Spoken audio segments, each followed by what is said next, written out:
Hello guys, so ayan, palabas na tayo dito sa sa hostel natin and we are going to explore Yunnan province in just one day. So, samahan nyo ako with this vlog guys. And tingnan natin kung ano yung mga pwede natin kainin or anong pwedeng pasyalan dito sa Xishuangban na Yunnan province. Tara!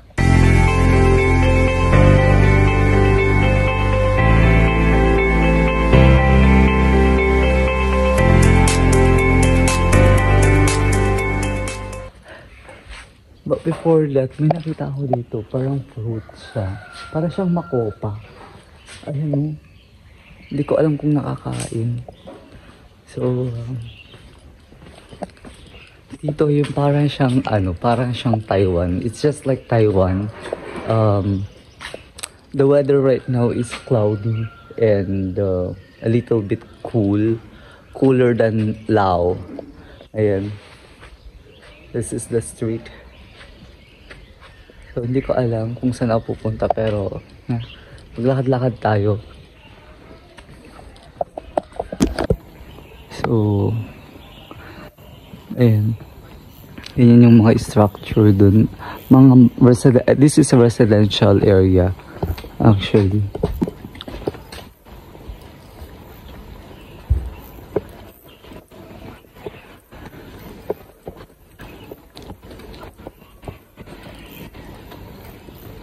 Dito tayo galing last night. Ayan.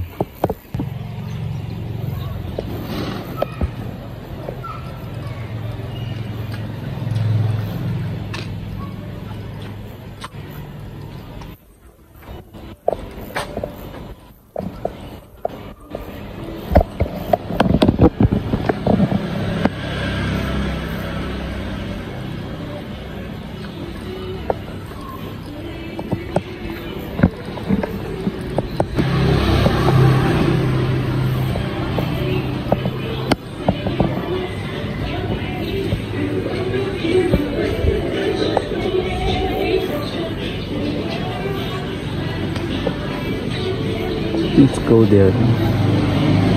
So this is just like a walking street or a village na madaming bebenta ng So ganito yung village nila dito. May mga nagbebenta ng mga like precious stones and herbal medicines. Alam niyo naman na parang dito makakon sila sa mga herbs, mga ganyan. Mga kasuotan, yung mga nagbebenta din dyan ng mga kasuotan.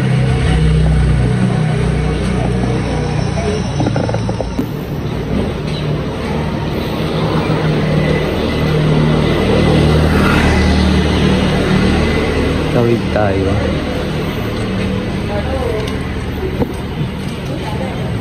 Yung mga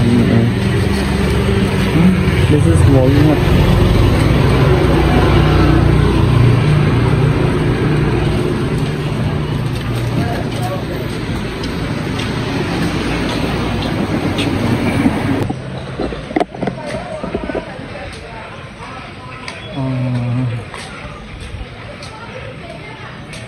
So punta tayo sa other street.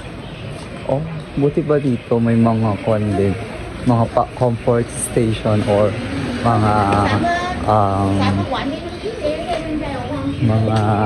public yan. So dito parang Thailand siya. May mga different din, but it's in written and Chinese character.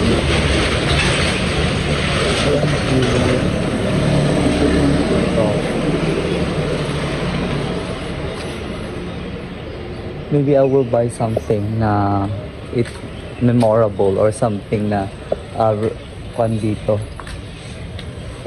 Bakit naman? May mga sila. Coffee. 30 yuan.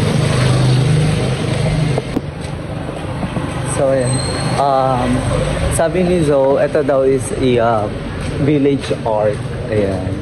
And parang may lagi silang nagbebenta ng peacock fan dito. So, it's just like it symbolize ata dito yung peacock.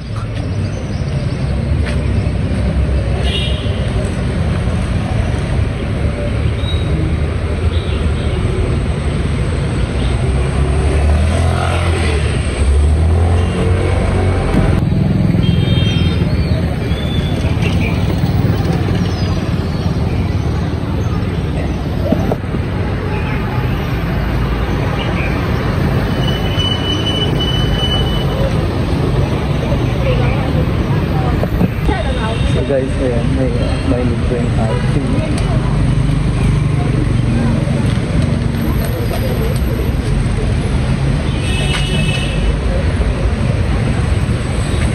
So makapag sumakay sa mga ganyan.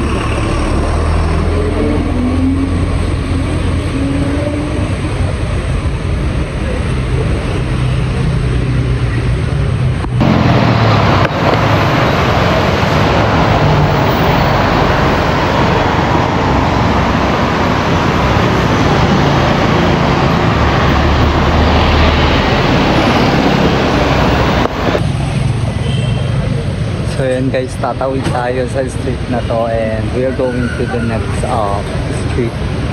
Try natin kung ano pwedeng mabili doon. Mengledu. Let's go.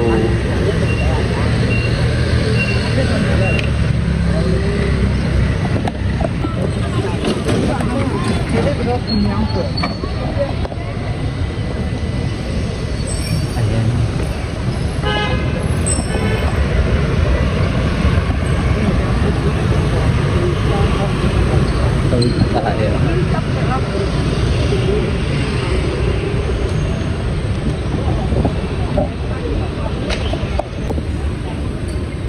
Actually, this is a lot of stalls selling noodles. Ayan, magsasawa ka sa mga noodles here in China. And actually, yung mga benta doon, sabi nga nila, don't convert the money from other countries to Philippine peso kasi mahal. Pero pag tinitingnan mo, mga 9, 10, 3, 5, mga ganon. So less than 10, may mga benta silang mga noodles na. So parang ang mura na lang.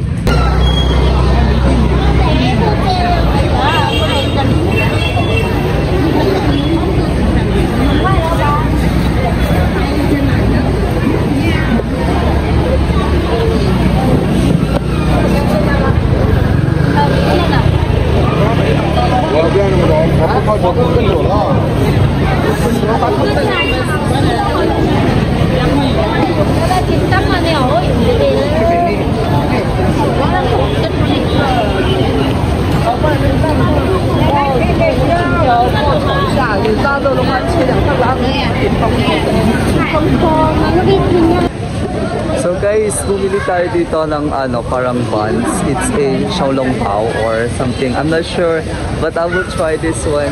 Ayan.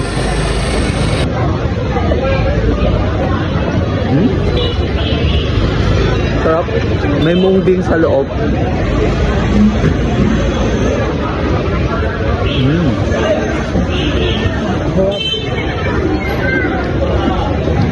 Piso lang.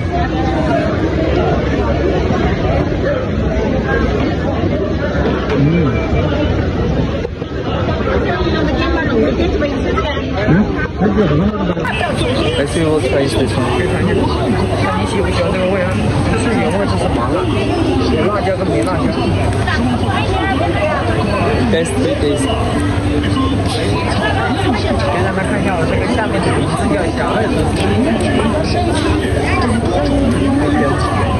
What's this chicken?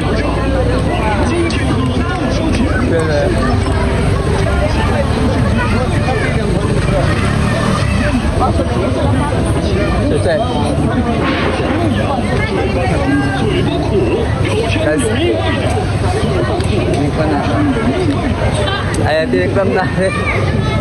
Wait, taste.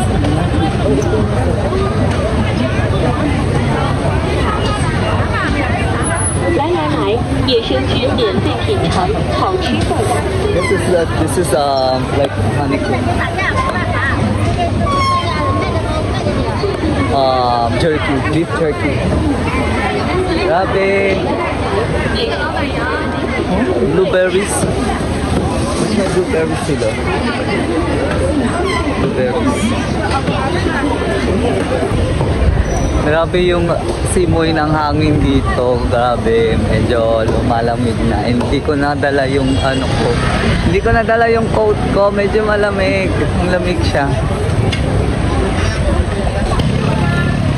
So ito guys, may nakita ko dito. And ayan. Beef. And actually yung feeling niya is beans. Ang sarap.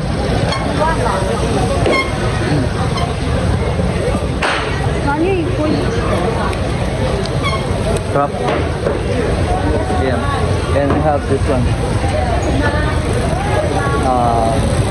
Soya milk. May hikmit pa.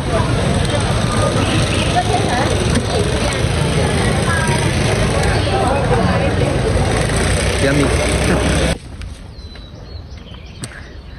Ayan, isang lake dito. It's a lake. Actually, pinagpa-parking na ng mga tao. But, debutin lang natin.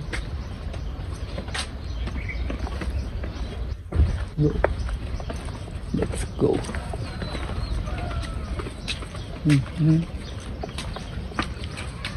This is a park and someone is fishing here. May mga isda actually. Ayan. May mga isda.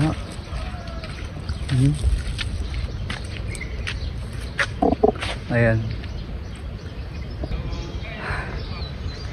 So, isa sa mga park na pinupunta ng mga tao, actually they are doing fishing here. Ayan, mga nangingisda dyan, left and right. Ayan, they are ayun, cute ng dog. Ayan, yung mga tao naglalakad-lakad, paikot. And yeah, ang relax naman yung ganitong kwan, no? Nakaka-relax. Medyo mainit na. Actually, kanina malamig yung simoy ng hangin. And nakaka-relax sa mga ganitong place. Yung naririnig mo lang huni ng ibon. Ayan. And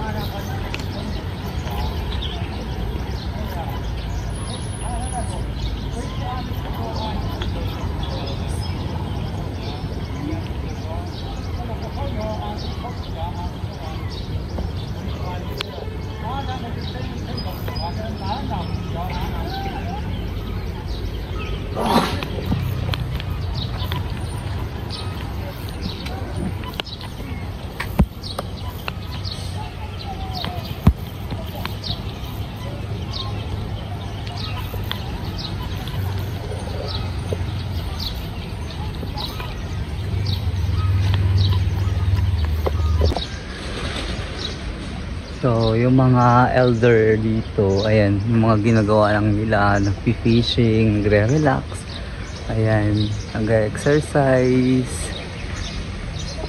walk, diba, after their work, actually, ito na, it's retirement age, ang ginagawa na lang nila is, yung, ano to, mag-relax, di ba?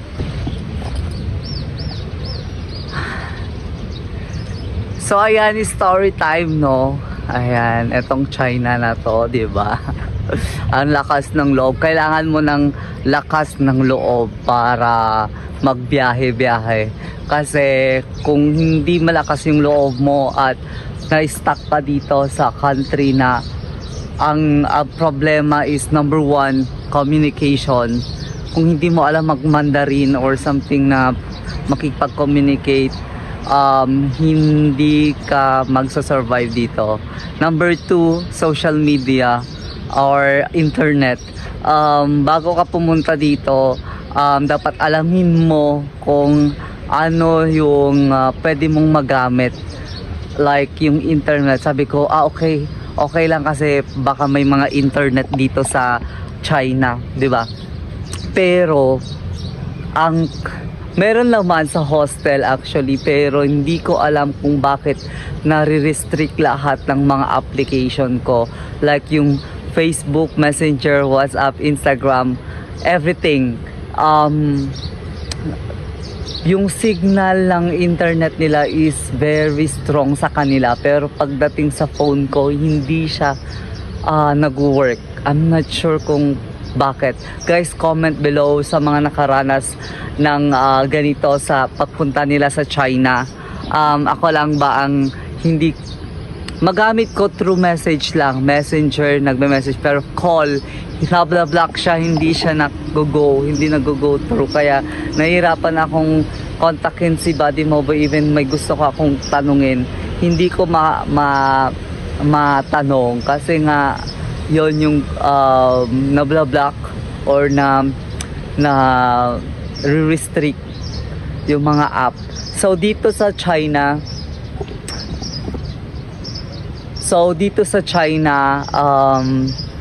may sarili silang mga app, like yung TikTok China.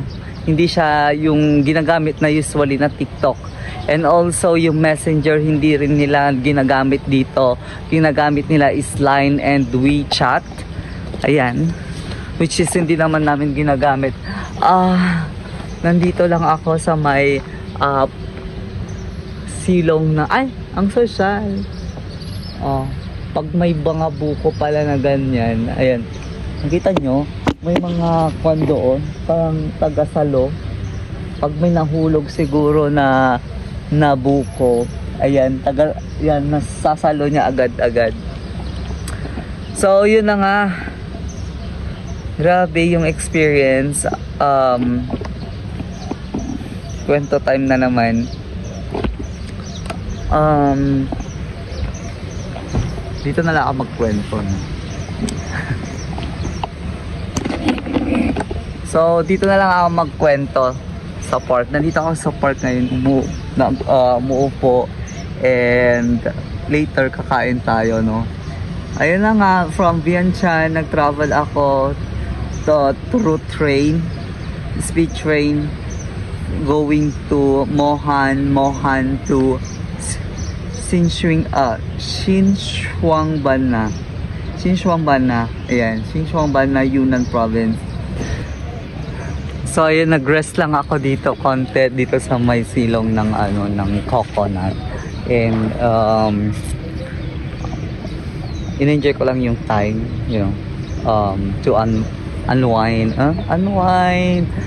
So yun guys, sasabi ng mga kasama ko sa hostel, no, do you have any plan here in China?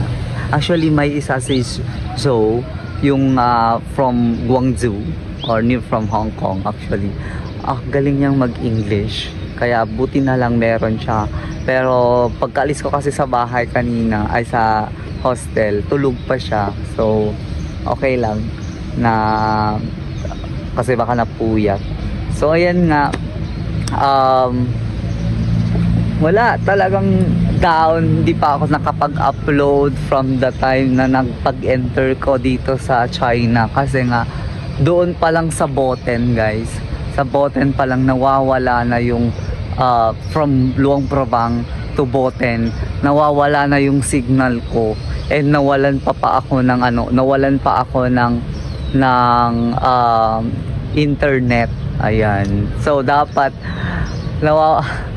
kailangan yung mag-con talaga ng internet, hindi dapat mawawala yan sa atin. Kasi mag-i-stop lahat, everything will not work. Grabe, nahihirapan ako. Buti na lang ginusto ko to na mag-China. So, kailangan natin i-push. Sobrang push ang gagawin natin, no? Ayan. Ang daming isda dito. Ayan, ang daming isda. So, may mga nag-exercise, may mga naglalakad dito. But it's already, actually here in Xinjiang, it's same as the time in the Philippines. Ayan. Grabe.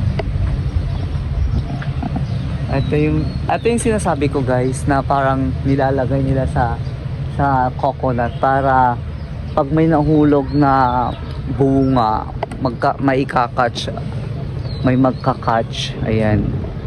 Ay, may picture na tayo dito. Gusto ko. Actually nagugutom na ako. So, balik na tayo doon sa apartment. Nakapuntahan ko na din to, isang park, which is maliit na lake pala. So, let's go.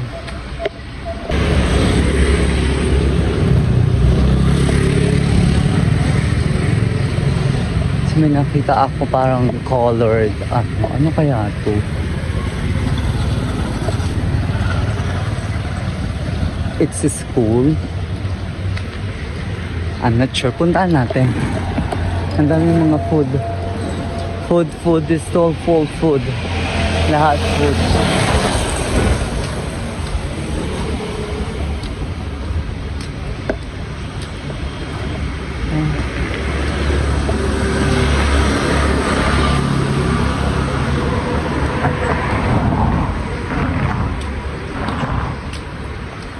I think it's school. School ata siya. Isa siyang school.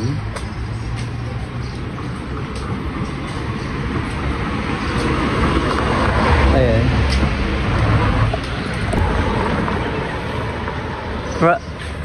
I just noticed here, so here in Yunnan, grabe yung kalinisan dito, guys. Oo, tingnan nyo yung street. Oh, saan ka makakakita ng ng basura. Oh, kasi they have trash bins here. Mga bawat para siyang Taiwan na ang daming trash bins. Parang they are showing their trash sa tamang lagayan. Hindi lang basta-basta kung saan-saan. I'm not sure kung ano yan. Parang they are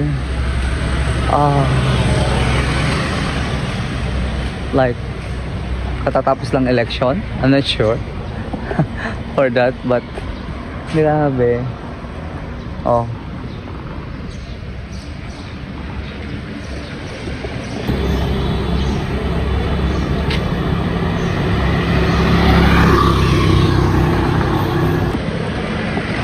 At ito pa, guys, at ito pa ang baon ko lang dito sa China na words.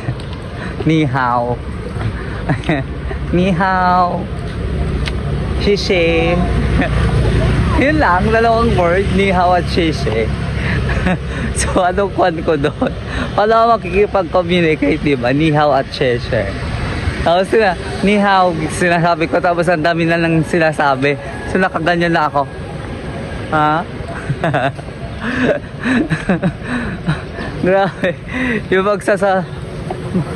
kikipag-usap ka na, ni hao, ganun sila. Tapos, pag sila nang magsalita, grabe. Ayan. But you can see also their smiles, naman. Even you cannot communicate. Nag-smile na lang sila. Kagaya na nakasalubon ko, nag-smile din. So, ito pala, ganito pala yung mga residential dito. It's residential area.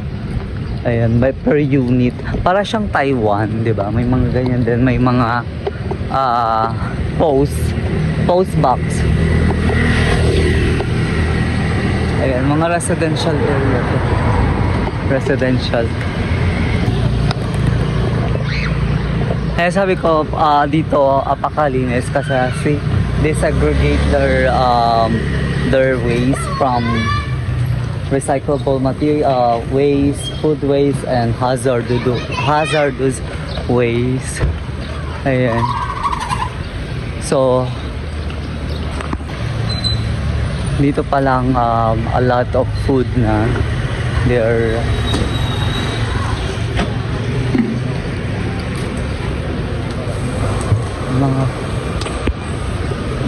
mga food stalls.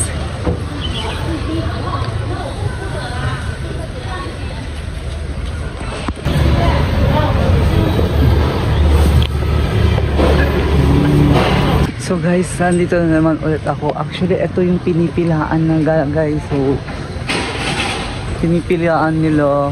Gusto kong tikman to guys.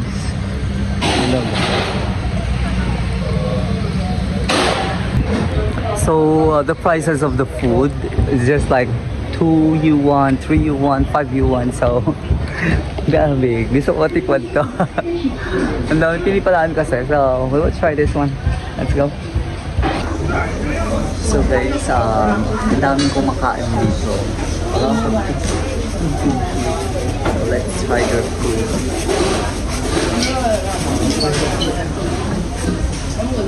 It's cost 21.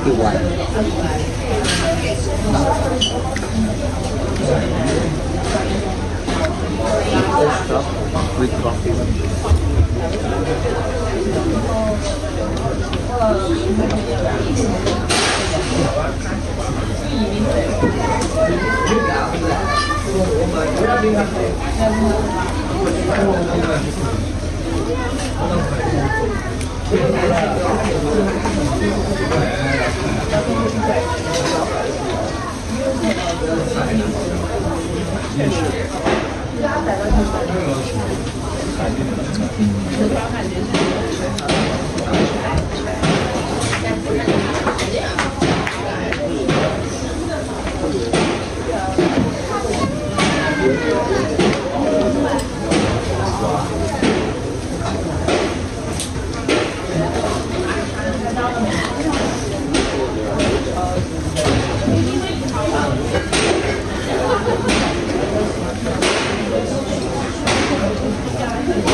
This is noodles.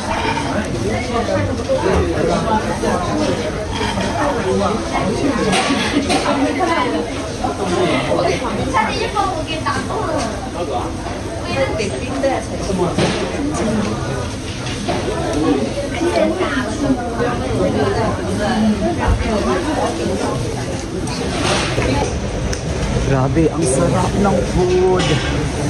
Ayan, and may free water. No, guys, tignan nyo guys, ang pila nandun, hanggang doon. Kasi naman, ang napakasarap ng food. Ayan, pati yung coffee dito sa Mamalao. Ayan yung coffee nila. It's 2 yuan. That is 2 yuan. Sulit naman talaga. This is beside of the military camp, military site. So, ayan. Grabe. 5/5. And cheers.